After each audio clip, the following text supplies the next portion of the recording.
Luke Geiver, BBI International. BBI International, of course, most people might know you as the kind of the master of ceremony, the organizer, if you will, for the Bakken conference. This is well, not the is it the Bakken conference or what's the name of it? Because I know that it was the Bakken magazine, but now it's the North American Shale magazine. So I apologize. I don't have my notes in front of me. So help me take my foot out of my mouth, Luke. Talk to me about the event going on next week. Sure. As you know, Jason, there's so much happening across the country with shale oil and gas. We originally started with a magazine out of our publishing and events company based in North Dakota. We first started focusing on the Bakken, and then we also branched out with our magazine, print and digital, to cover the whole U.S., and that's called North American Shale Magazine.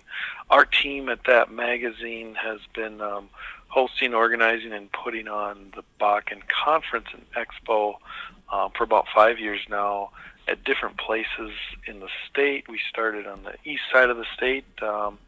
We've been to the west side of the state. This year we happen to be in sort of central North Dakota there in Bismarck, and so that's where the 2019 event will be. You know, I apologize again, but not having my notes totally in order here, but very similar to the path that the Crude life went on. Started in, with a Bakken centric type thing, and then realized, at least from my standpoint, I realized a lot of these companies were in a lot of the different shale plays, and a lot of the different communities really spoke to the other communities, and a lot of the innovation seemed to work in a lot of the different other shale plays. But there wasn't just a little twist of locality that was needed and that sort of thing, but the broad spectrum was there. Why did you guys go from the Bakken to the North American shale, I guess? I think for some of the reasons you mentioned, certainly, Jason, with the link between so many of the different plays, whether it be the Bakken and the Delaware Basin or the Eagle Ford and the Haynesville, and just the major link and connection that was present with all of those,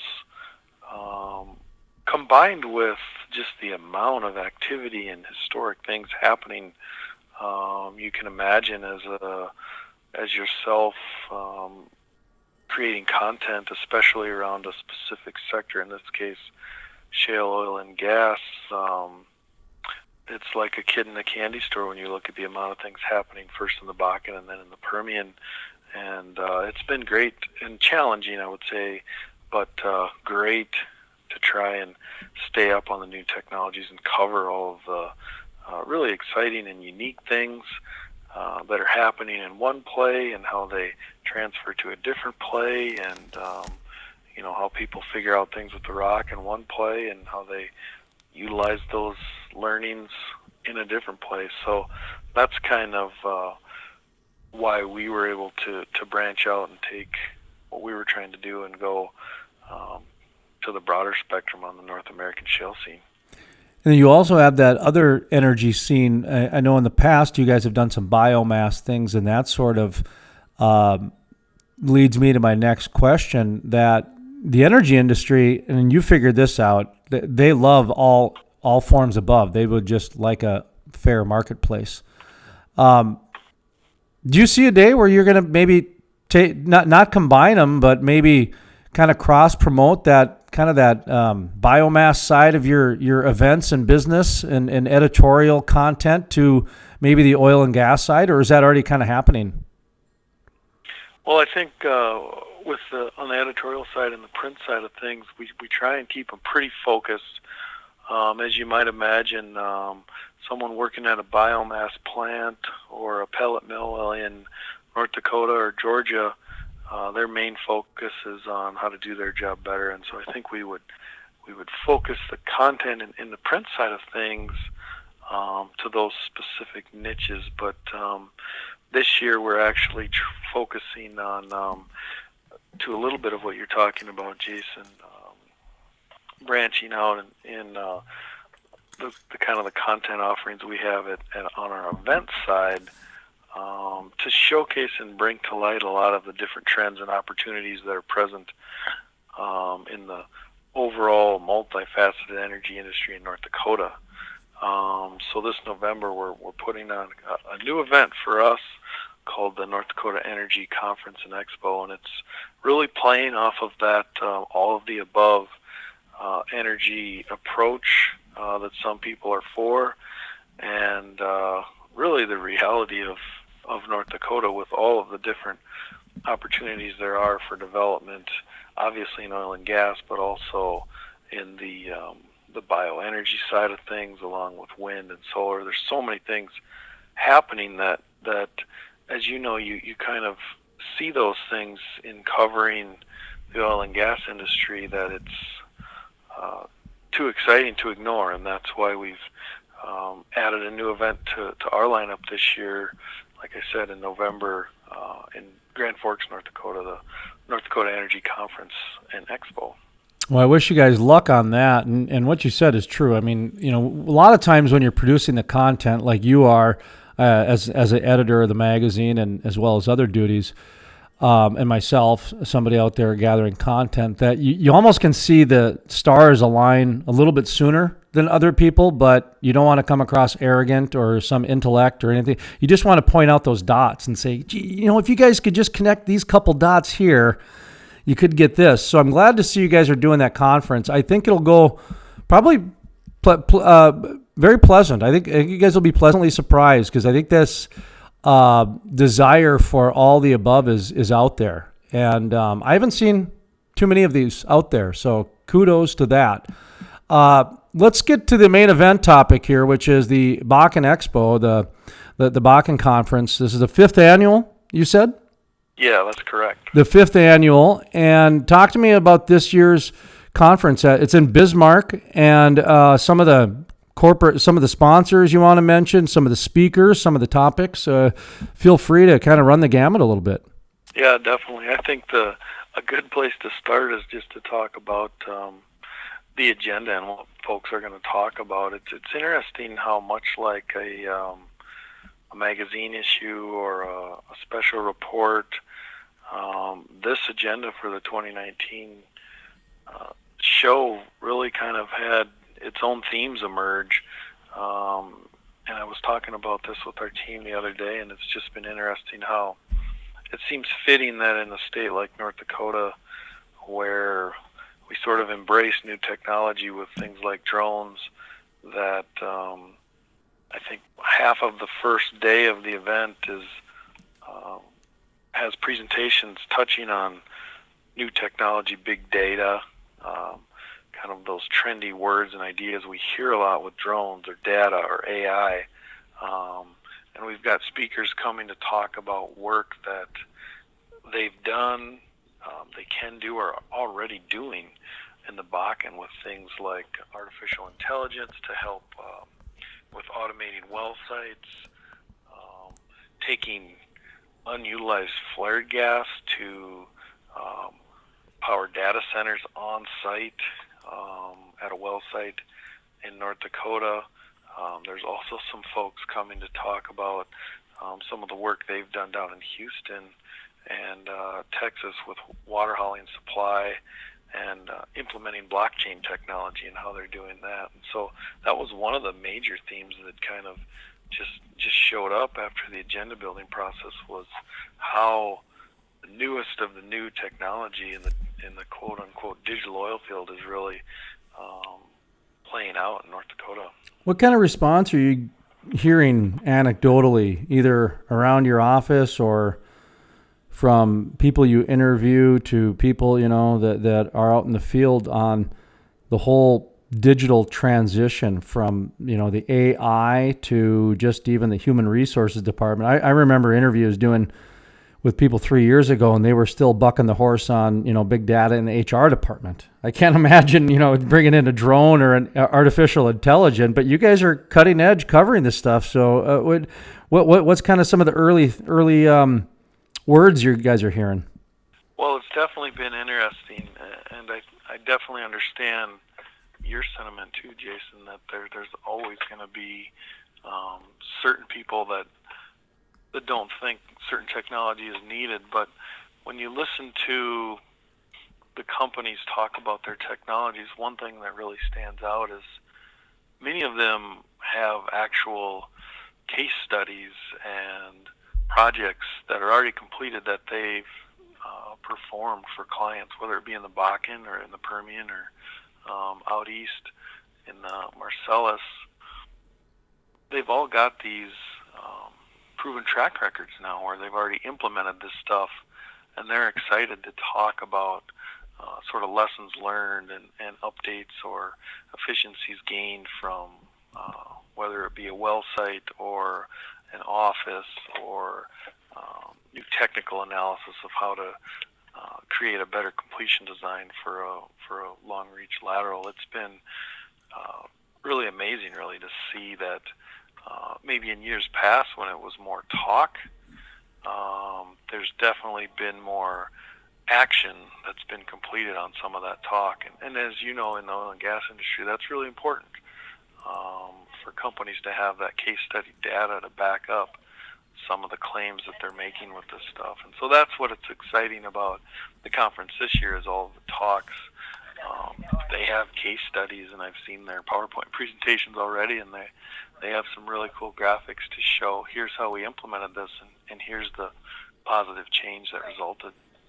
Are there any certain speakers to note at this year's conference? I know they're all great, and they're all bring their own flavor of things. But is there anybody? You mentioned the AI thing. Is that just somebody like that is probably not very well known at all, type of a thing. So who knows? You guys might be bringing the best one in the world. I'm not even sure. So I'm not even.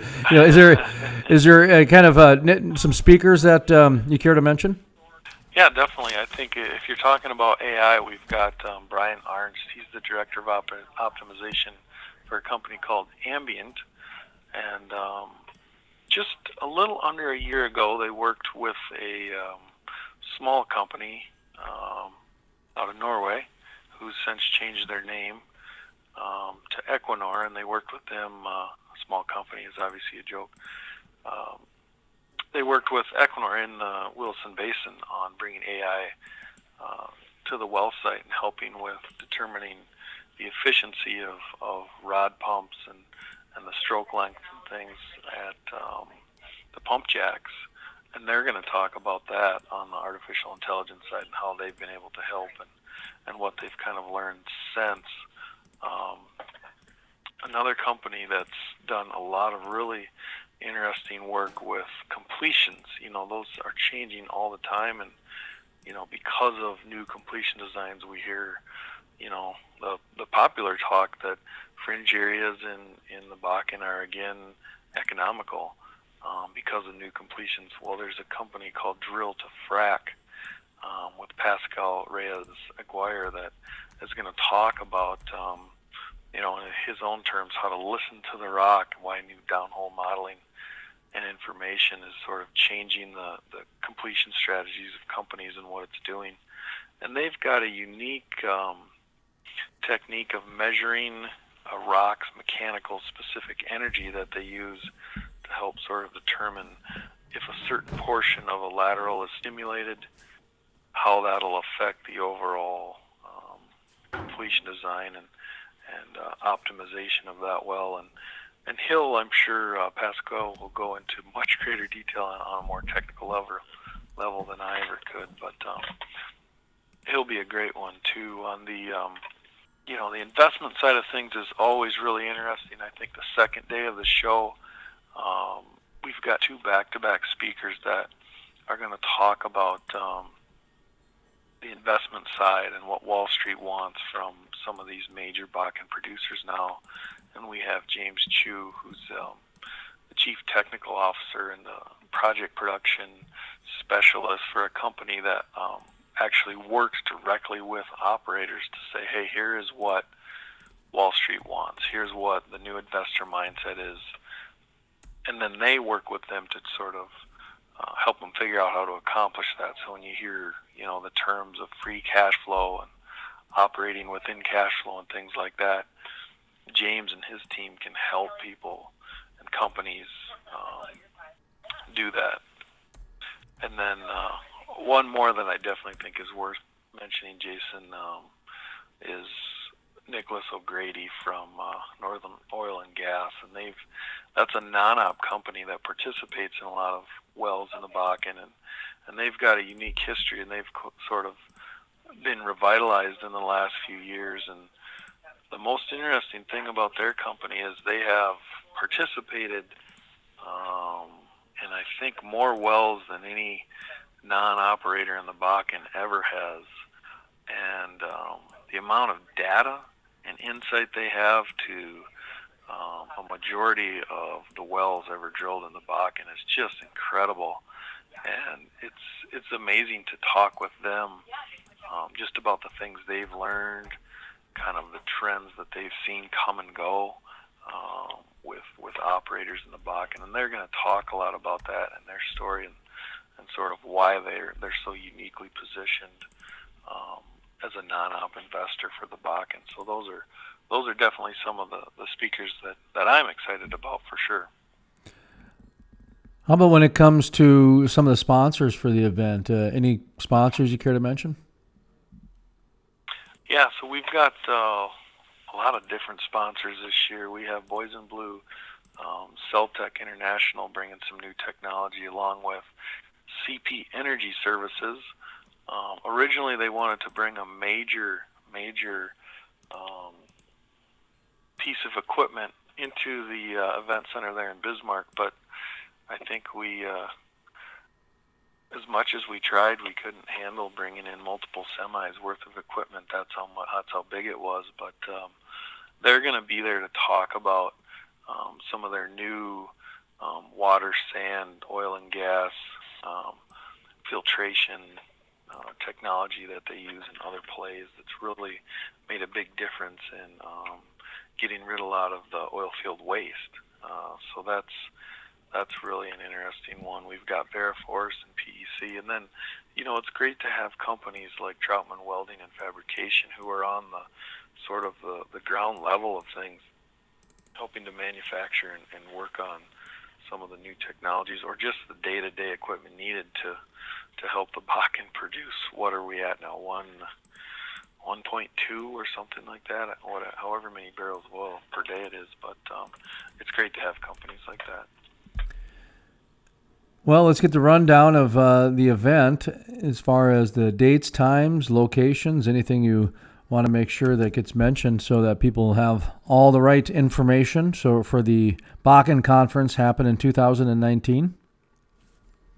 Yeah, so we start at Tuesday at 9 o'clock, and we've got a really packed schedule the full day. It's a 1.5-day show, Tuesday from 9 to 6:30. Lunch is included. We've got different networking reception breaks. We've got a special barbecue dinner at 5 o'clock at the Bismarck Event Center. Really looking forward to that. It's hard to beat some good barbecue.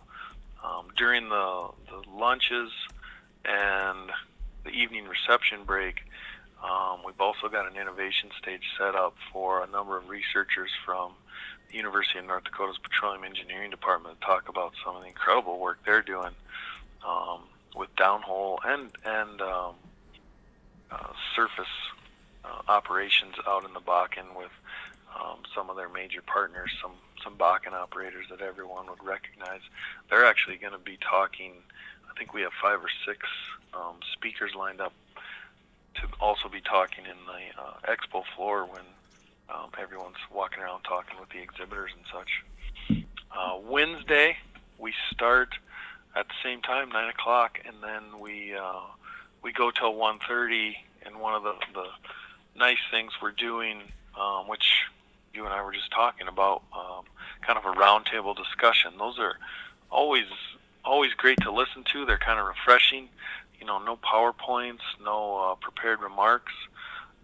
We've got a CEO from an emerging completions company out of Colorado that's doing a lot of work in the Bakken. We have a lifelong midstream veteran that works for Chevron, and a few other speakers lined up to join me on the stage for a roundtable discussion to end the show on the expo floor, and just really talk about some big topics, take questions from the audience, and give people a chance to kind of participate in a end of the show discussion.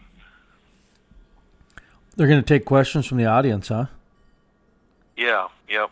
They're willing to do that, and I think that's good. I'll try my best to reframe those questions if they need to be, so everything's appropriate. But yeah, it'll be interesting. Yeah, it should be. That sounds like a fun way to end an event. Great engagement, and that's one of the things that the oil and gas industry has been doing more of, is engagement, and I think they need to do that as well. Engaging with people more and more. So, all right. Well, you got a website? Yeah, you can find all this information out at the BakkenConference.com. TheBakkenConference.com? Yep. Agenda, registration, times, exhibit space, sponsors. Everything's on there. If any of your listeners need any information other than that, they can certainly contact me as well.